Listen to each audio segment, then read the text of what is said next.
मित्रों, भूपतियों,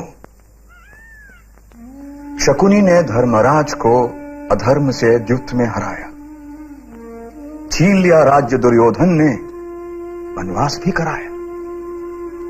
जानते हैं आप कैसे कैसे क्लेश सहे, कहां कहां कैसे रहे, किंतु नहीं त्यागा पांडुपुत्रों ने कभी भी सत्य का सहारा।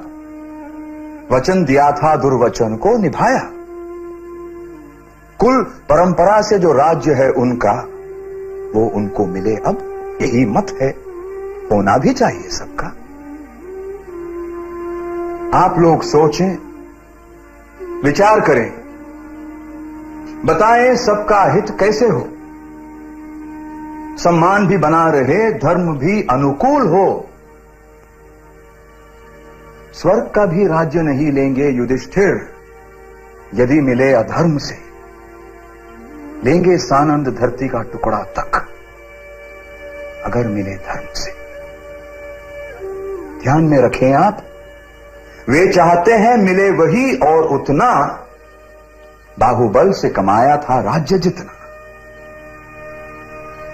और वो राज्य धृतराष्ट्र के पुत्रों ने युद्ध कर नहीं जीता है, छल और कपट से छीना।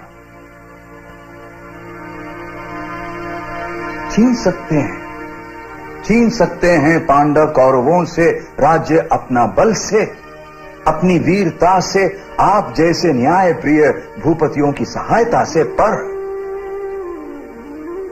पर हमें धीरज से, शांति से काम लेना होगा। धृतराष्ट्र और दुर्योधन का मन समझना होगा। मंत्रणा है मेरी, इससे पहले कि बज उठे रणभेरी, भेजे हम दूत वहां धर्मशील दक्ष कुलीन, जो कौरवों का क्रोध शांत कर दे, दोनों दलों को मित्रता के बंधन में बांध दे, ताकि कौरव पांडवों का राज्य लौटा दे, रहे स्वयं सुख से और इन्हें भी सुख दे।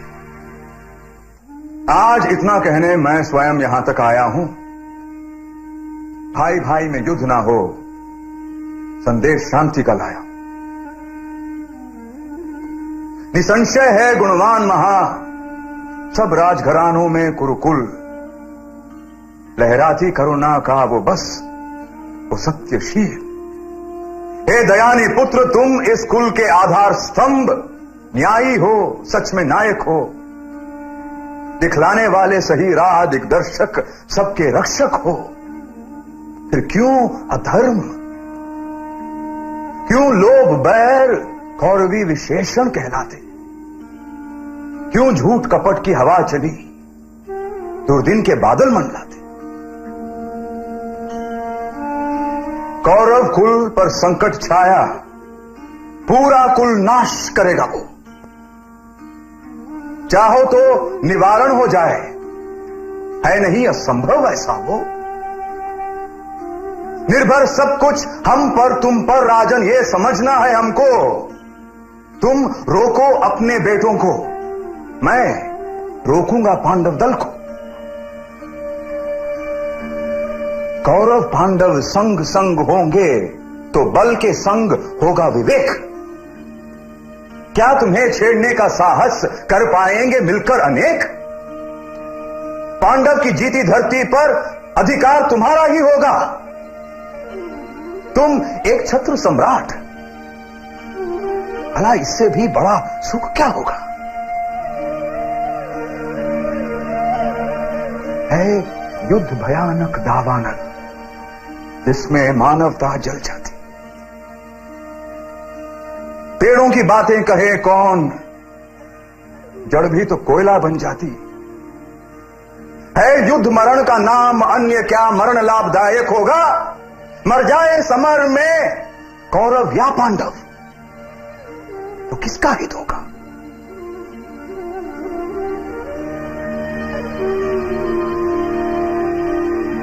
जब पिता छोड़कर चले गए